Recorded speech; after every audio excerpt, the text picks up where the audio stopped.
The law requires that employees be paid for overtime calculated based on more than 40 hours in a work week. So there's two things we need to look at. One is, how is the work week calculated? Does it run from Sunday to Saturday?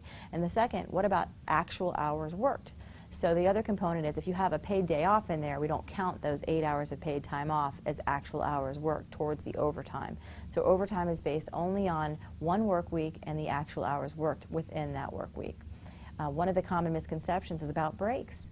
So one question arises is whether or not we pay employees for their break time. You can see how that could factor into the calculation of overtime. The general rule is, if an employee is gone for only 10 or 15 minutes, that's compensable. You don't get to deduct from that. If an employee is completely at rest for longer than 20 or 30 minutes, then you do get to deduct for that. So in calculating the amount of overtime hours, you need to look at what is the work week, what are the actual hours worked, and we need to take a look at what the breaks are and how that might affect the calculation as well.